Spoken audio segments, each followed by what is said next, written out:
여러분께서는 지금 경제학자 곽수중이 보는 새로운 시사, 곽수중의 뉴스 정면 승부와 함께하고 계십니다. 네, 지금 YTN TV 화면으로는 베를린 시청에서 문재인 대통령이 와 계시는 그런 모습을 청취자 여러분들도 또 시청자 여러분들도 보실 수 있습니다. 곧 캐르버 연설문 발표가 시작될 건데요. 어떤 내용인지 한번 저희들이 속보로 전해드리면서 통일연구원의 정영태 선임연구위원님과 함께 이번 내용 한번 살펴보도록 하겠습니다. 직접 스튜디오에 나오셨습니다. 안녕하십니까? 네, 안녕하십니까? 예.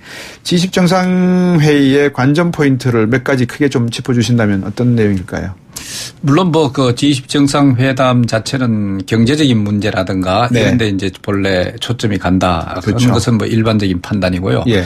그러나 이제 이번 경우는 잘 아시다시피 바로 북한이 소위 이제 ICBM이다, ICBM 아니다고 하는 완전한 판단은 사실 안 쓰고 있습니다만은 네. 그러나 거의 이제 그 ICBM에 거의 준하는 네. 정도의 능력을 요번에 그 시험으로서 보였다. 예. 자, 이것은 이제 어떤 의미에서 이제 남북한에 있어서의 어떤 군사적 긴장 조성뿐만 아니고 네. 소위 이제 한반도에 대해서 네. 그럼 이 동북아 전체, 그다음 동북아 전체에 더 나아가지고 이제 핵과 미사일 자체가 네. 점차적으로 이제 확산돼가는 국가 수가 자꾸 늘어가는 네. 그런 형태에 있어서 굉장히 그 위기를 조성하고 있는 그런 내용이죠. 네. 자, 이것을 이제 바로 접하고 이번에 우리 문 대통령께서 네. G20 정상회담에 이제 임하셨습니다. 예. 자, 그렇다 보니까 다른 그 어떤 문제보다는 이제 이런 북한의 소위 미사일 시험 발사 여기에 대한 네. 어떤 국제적인 해결책이라든가 이제 또 양 정상 예를 들면 네. 이번에 또 시진핑 중국 주석하고 직접적으로 양자 회담을 한다든가 네. 그다음에 또 앞으로 한미 간에서 또 있을 수도 있고 한일 간에 있을 수도 있고 이런 어떤 여러 가지 예. 기다릴 수 있습니다만은 그 내용 중에서도 네. 역시 북한의 핵미사일 문제다. 자, 이렇게 했을 때 이것을 어떻게 평화롭게 소위 대화를 통해서 해결을 해 나갈 것인가 네. 하는데 국제적으로 좀 설득도 하고 또 보다 더 가까이로는 또 중국으로 하여금 북한이 이제 비핵화로 갈 수 있도록 네. 거의 비핵미사일 쪽으로 갈 수 있도록 예. 하는데 초점을 두고 있지 않느냐 하는 생각이 듭니다. 예. 좋은 말씀을 방금 해 주셨는데 이제 지금 방금 문재인 대통령이 시청에서 연단에 올라서 발표를 하시기 시작을 했습니다. 네.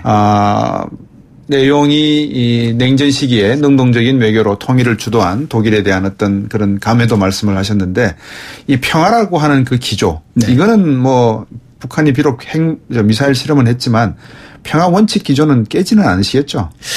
그런데 이제 우리가 말하는 소위 평화라고 얘기하면은 예. 소위 이제 우리는 전쟁이 없는 상태. 그렇죠. 그리고 근심 걱정이 없는 상태. 개인 사회에서 우리가 그게 평화다. 이런 식으로 이제 국어사전에 본다면은 이제 네. 정의가 돼 있다고 볼 네. 수가 있죠. 그런데 문제는 이겁니다. 예. 북한이 과연 우리식의 평화 개념을 받아들이고 있느냐. 소위 북한이 말하는 그 평화 개념은 우리하고 다른 측면이 사실 있습니다. 어떤 겁니까? 그게 바로 뭐냐면은 북한은 소위 사회주의 공산주의가 좀 사실 그렇습니다. 그게 네. 바로 뭐냐. 제국주의가 없는 상태를 평화라고 얘기합니다. 제국주의가 없는 상태. 그럼 한반도에 있어서 제국주의가 없는 상태가 뭐냐? 예. 그러면은 주한미군의 개입이라든가 그렇죠. 이 한미 동맹의 어떤 존재라든가 이런 것들이 없는 상황에 이게 바로 평화다 이렇게 얘기하고 상당히 정치적인 뉘앙스를 많이 갖고 있는 네. 그런 개념이기 때문에 사실 우리가 얘기하는 어떤 그것은 기본적으로 저희들도 추구는 하는 측면이 있지만 예. 그러나 좀 더 나아가 가지고 저들은 전술적이거나 전략적으로 이런 어떤 정치성을 많이 담고 있는 네. 이런 주한미군 철수 문제라든가 네. 한미 동맹 와해라든가 여기에 초점을 두게 된다면은 네. 사실 어떤 의미에서 동상이몽이 될 수 있는 네. 그런 또 평화 개념이 될 수 있습니다. 예. 문재인 대통령이 이제 베를린 선언문을 이제 좀 있으면 쭉 말씀하시는 가운데 이야기를 하실 것 같은데 그동안 박근혜 전 대통령도 드레스덴에 가서 드레스덴 네. 선언을 내고 독일에 가실 때마다 이제 통일의 상징인 독일에서 선언문을 내셨는데 우리나라가 이번 문재인 대통령이 베를린 선언문에 좀 의미를 둬야 되는 이유가 뭘까요?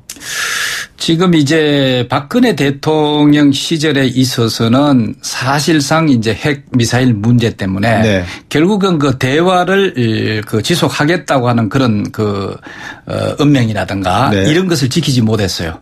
그게 바로 뭐냐면 결국은 북한이 핵 미사일을 계속 그 시험하고 네. 이래 하다 보니까 대화 자체가 완전히 차단되고 네네. 오히려 한쪽만 소위 네거티브 부정적인 어떤 측면 쪽으로 네. 이게 남북 관계가 지속돼 왔다 볼 수가 있습니다. 그것은 뭐 일면 북한의 핵 미사일 문제 때문에 이것이 있었다고는 하나 그러나 이제 이번 문재인 대통령 들어와서는 이 스탠스를 조금 바꿀 것 같습니다. 네. 그게 바로 뭐냐면은 정치 군사적인 어떤 이런 긴장이라든가 네. 이런 문제가 있다 손치더라도 대화는 지속해야 된다는 원칙을 고수하고 있습니다. 또 견제하는 그런 게 나타나고 있는데 그 내용에서 그럼 단순히 대화만 한다는 거냐 저는 나름대로 판단해 보기인데 네. 이번에 한반도의 평화를 유지하기 위해서는 또 남북한의 공동 발전을 위해서는 이 정치 군사적 문제와 그리고 비군사적인 문제 소위 교류협력 경제적인 네. 교류라든가 네. 협력이라든가 지원이라든가 뭐 지원 같은 건 인도적 지원이 되겠죠. 뭐 이런 것들하고 좀 분리해서 소위 이제 정경 분리해서 이 대화를 지속할 필요가 있다 하는 것을 좀 강조하시지 않겠느냐. 네. 자 이래 본다면은 네. 이제까지 그 완전히 북한이 네. 핵미사일 문제만 계속해서 군사적 긴장 조성하던 데 있어서 뭐 네. 지금은 북한이 그 소위 그 문재인 정부에 대해서 좀 부정적으로 나오고 있긴 합니다. 네. 그러나 이것도 뭐 한 어느 정도 시기가 지나면은 오히려 북한 스스로가 예. 먼저 대화하자고 나올 가능성이 사실 있다. 이렇게 본다면 우리한테 기회의 창은 열린다고 볼 수가 있죠. 네. 그 문재인 대통령이 이 베를린으로 떠나시기 전에 바로 미사일 그 발사 소식을 듣고 네. 우리도 직접 무력 시위를 해라 네. 이런 지시를 하고 가셨지 않습니까? 참관하시려고 그러다가 일정 때문에 못 하신 걸로 알고 있는데 상당히 이례적인 지시입니다. 저는 이번에 그 결단을 사실 보고 굉장히 네. 이례적으로 사실 받아들였습니다. 예. 그리고 나름대로 제 개인적으로도 네. 좀 충격적인 사실로 받아들였습니다. 그 이유가 예. 이제까지 북한이 핵미사일 이런 뭐 시험을 한다든가 실험을 한다든가 네. 이런 거 할 때마다 그냥 우리가 말로만 했습니다. 예. 아니면 또 그 유엔 안보리에서 제재라든가 네. 이것을 이제 우리가 앞장서서 소위 그 추인할 수 있는 여러 가지 언변을 사실 언명을 했다고 볼 수가 있는데 네. 그러나 이것은 어디까지나 개가 짖는 수준밖에 안 됐다는 것이죠. 예. 그럼에도 불구하고 이번 경우는 좀 달랐다. 그게 바로 뭐냐. 그래 너희들이 소위 미사일 시험 발사를 해? 그럼 우리도 한다. 거기에 대한 1대1의 어떤 그 대응, 소위 네. 그 비례적인 어떤 대응이라든가 네. 이렇게 함으로써 군사적인 문제에 있어서는 적극적으로 대응을 한다. 그 이외의 문제에서는 또 따로 대응을 한다 하는 어떤 그런 이원적인 네. 그런 모습이 확실히 보였다. 그래서 그만큼 군사적 문제에 대해서 단호성을 보임으로써 오히려 그 남북 다른 분야의 그 대화라든가 여기에 어떤 가능성을 더 높여주고 신뢰도를 더 높여줄 수 있다 하는 그런 측면에서도 상당히 좀 이례적인 어떤 그런 그 제스처가 아니었느냐, 네. 결단이 아니었느냐 이래 볼 수가 있죠. 예. 그러니까 당근과 채찍이 이 트럭 뒤에 지금 실려져 있는데 네네. 확실히 이거를 구별해서 내가 쓰겠다 이런 메시지를 보내주면 그 자체도 신뢰가 된다 이런 말씀이시죠. 그렇죠. 바로 이제 어떠냐면은 북한이 예. 군사적으로 나쁜 행동을 한다. 예. 그럼 군사적인 그게 대응을 한다. 비례 전략으로 그렇죠. 대응하겠다. 그게 대응을 하는 걸로 예. 그렇게 하면서 군사적인 문제는 군사적으로 푼다. 그 다음에 이제 비군사적 문제는 비군사적인 어떤 그런 원칙이라든가 네. 이런 차원에서 푼다 하는 그런 분명한 이원적인 그런 그 원칙이랄까 예. 이런 어떤 그 결단이 사실 눈에 띈다. 충분히 이해가 됩니다. 이해가 됩니다. 예. 충분히 이해가 되는데 북한의 원칙은 통미봉남이란 말입니다. 네. 그러면 북한이 우리의 이런 전술 아니면 우리의 정책, 원칙, 기저를 이해한다면 호응할 수 있을까요? 어떻게 보십니까? 그게 바로 이제 자꾸 이제 이런 그 우리 전문가들이라든가 예. 이 언론 같은 데서 얘기하는 게 통미봉남이다. 이렇게 예. 북한은 그래 한다는데 그렇죠. 사실은요. 통미봉남이라는 건 일시적인 어떤 행태일 뿐 그러나 북한은요. 동시에 미국하고도 통하고 그다음에 그 남한하고도 통하는 이원적인 오히려 그것을 동시에 간다. 이렇게 볼 수가 있습니다. 예. 그렇죠. 예. 통남인데 예. 그것이 단지 시간적으로 약간 요때는 또 그 미국하고 주로 이제 포커스를 초점을 네. 두고 예. 강조를 하는 그런 것이 달라서 그렇지 사실 기본적으로는 남한은 남한대로의 형식, 남한의 자기들의 고유의 형식대로 이거 통하고, 네. 그다음에 미국은 미국대로 이제 형식으로 통한다. 그러면 예를 들면 이렇게죠. 네. 예, 북한의 그 여러 가지 그 핵미사일, 소위 안보 문제는 미국하고 대화를 해야 자기들이 원하는 목표를 달성할 수 있다. 이렇게 생각을 합니다. 네. 그게 바로 뭐냐면은 미국이라고 하는 빗장을 열어야 그다음에 여타의 어떤 것들 문제가 풀린다. 이렇게 생각을 하거든요. 네. 자, 그렇다면은 안보 문제에 있어서는 미국하고 직접적인 대결하는 형태를 한 축을 하고 그다음에 이제 대화, 소위 교류 협력이라든가 이런 것은 또 필요한 것은 남북 대화로. 그다음에 특히 우리 남북 대화에 있어서는 북한이 강조하는 우리 민족끼리 그래 가지고 민족적 차원에서 접근한다 이래 볼 수가 있습니다. 그래서 남북은 민족 차원에서 접근을 하면서 그 민족 베이스 속에서 교류 협력을 한다든가 이런 것을 추진하는 것으로 해가 사실 동시에 진행된다. 이렇게 보시는 게 좋을 것 같습니다. 만약에 북한이 정말 미국 측에게 통미하는 원인이 대북 어떤 군사적인 공격이나 네. 침범을 방어하기 위한 하나의 수단으로 인식을 하고 있고 한국에게는 우리 민족끼리 네. 서로 협력하면서 경제도 협력하고 평화제재를 유지하자 이런 뜻이라 그러면 그런 신뢰만 회복이 된다면 구축이 된다면 충분히 대한민국이 미국을 설득하고 중국을 설득해서 어떤 북침이나 이런 위협은 주도적으로 나설 수 있는 그런 입장이 될 수도 있을까요? 어떻게 보십니까? 그런데 이제 그게 이제 좀 문제인데 사실 이제 한반도에 있어서 지금 그 이제 균형이 이루어지고 안정적으로 좀 불안정하지만 그래도 안정을 유지하는 그런 측면이 이중적인 모습을 띠고 있지 않습니까? 이중성 때문에. 그렇죠. 그게 왜 그럴까 하는 것은 지금 한미 동맹을 통한 어느 정도의 이 균형자 역할을 한 측면이 사실 있습니다. 이 동맹 관계가. 그럼 북한은 사실은 이러한 것을 깨려고 하는 것이죠. 이 한미 동맹 관계를 깬다든가 또 미국의 소위 쉽게 얘기하면은 한반도 뭐 군사적 개입이라든가 이것을 이제 깨려고 하는 그게 바로 북한이 미국에 접근하는 주요 내용이고 목표이기도 한 거죠. 그렇군요. 그러면은 이걸 만약에 목표를 달성한다고 한다면은 한미 동맹 관계가 이완돼야 되고 혹은 폐기가 된다든가 아니면은 뭐 주한미군 철수까지 이게 된다고 했을 때 그럼 우리의 안보는 어떻게 될 것이냐 하는 우려가 또 생기거든요. 그래서 이제 북한이 추구하는 어떤 것은 이원적으로 물론 나가고 있기는 하지만 사실은 북한은 꽉 묶고 알 묶고 하는 어떤 그런 형태의 대미, 대남 이런 형태로 좀 움직이는 것이 우리를 가장 우려스럽게 만드는 측면이라고 볼 수가 있죠. 첨단 과학 무기를 그렇게 사들여오고 수입을 하고 구축하고 있는데 미군이 철수하고 나면 우리 국방은 우리가 지킬 수 없는 상태가 되는 겁니까? 그게 바로 이제 문재인 정부 들어와서 달라진 게 사실 있습니다. 그게 바로 뭐냐 하면은 이제까지 우리가 한미 동맹 관계를 축으로 해가지고 한반도의 그 군사적 안정을 유지해 왔다. 이것이 이제 일반적인 판단이죠. 자, 그렇다고 해가지고 언제까지 미국에만 의존해가지고 우리의 안보를 지킬 수는 없지 않느냐. 사실은 미국은 미국대로 이 한반도에서 전략적 이익이라든가 이것이 변화될 수도 있다는 것이죠.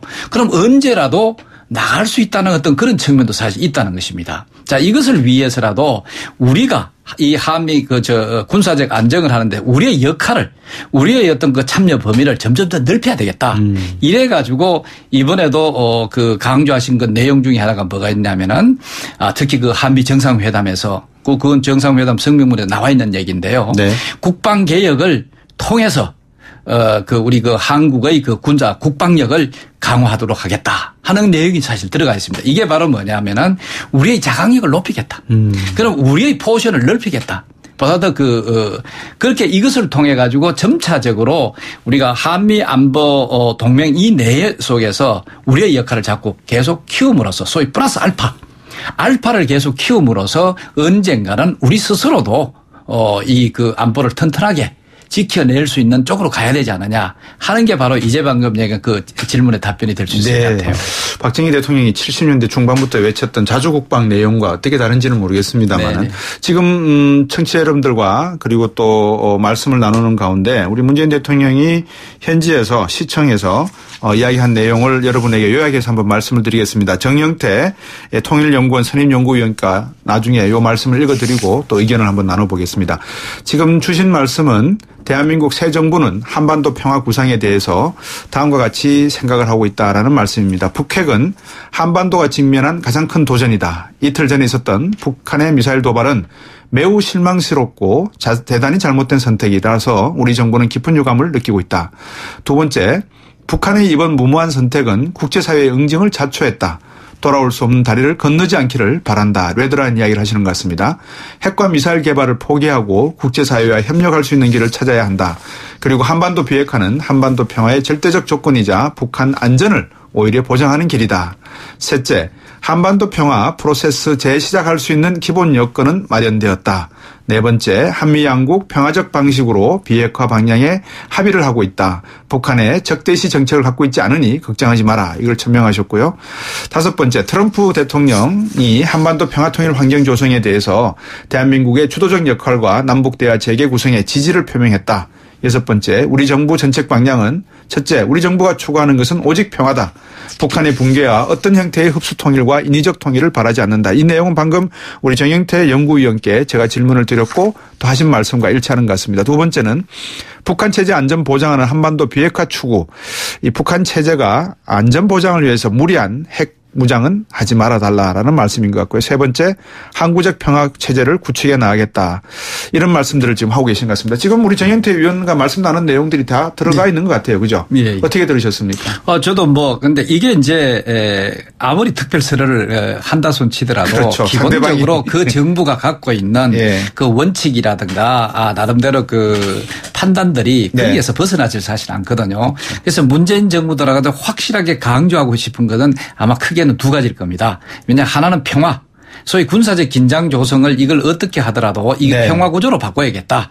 소위 이제 한반도 평화 체제를 구축을 해 나가야 되겠다 하는 것을 강조하는 것. 그다음에 두 번째, 이걸 하기 위해서 그럼 어떻게 할 거냐 하는 것은 바로 소위 그 정치 군사적인 소위 이거 어려운 문제라고 볼 수가 있는데 이것은 이것대로 그다음에 또 그 경제를 포함한 비군사적인 교류 협력, 인도적 교류 협력도 좋고 지원도 좋고 이런 것을 통해서 이걸 좀 이원적으로 분리해서 추진을 해 나감으로써 그 이 평화 정착을 시키는데 적극적인 그 노력을 할 수 있지 않느냐 하는 이 큰 테두리 속에서 얘기하시는 것이 아닌가 이래 볼 수가 있죠. 이런 생각은 어떻습니까? 예를 들어서 문재인 대통령이 직접 바로 미사일을 발사를 하자 말자 레드라인 넘지 않기를 바란다. 그리고 무력 대응을 해라. 이런 지시를 내린 것은 어떻게 보면 미국이 군사적인 대응을 할 가능성이 있기 때문에 이거를 우리가 사실상 평화적으로 먼저 북한에게 조심해라. 잘못하면 큰일 날 수가 있다. 이것을 사인으로 이렇게 보내준 것은 아닌가.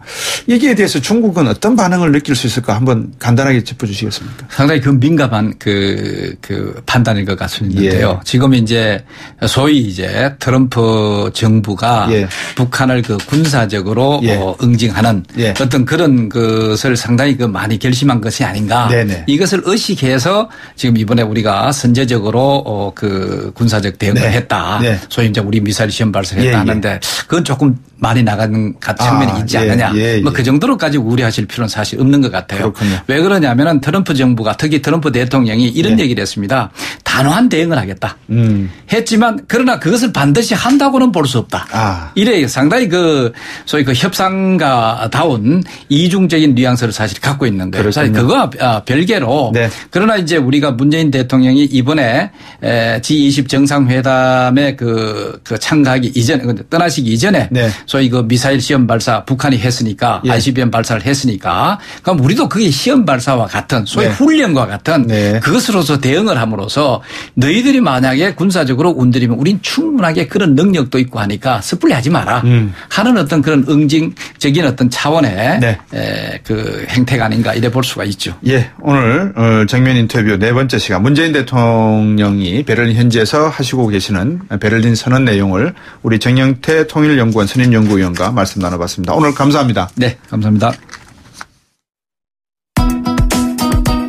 4471번님, 북한이 미사일 쏘는 걸 막을 수는 진정 없는 겁니까? 우리 모두가 가지고 있는 질문인 것 같습니다. YTN 뉴스 FM 뉴스 정면 선거 오늘 준비한 내용 여기까지입니다. 내일 다시 뵙고요. 곽수정이었습니다. 감사합니다.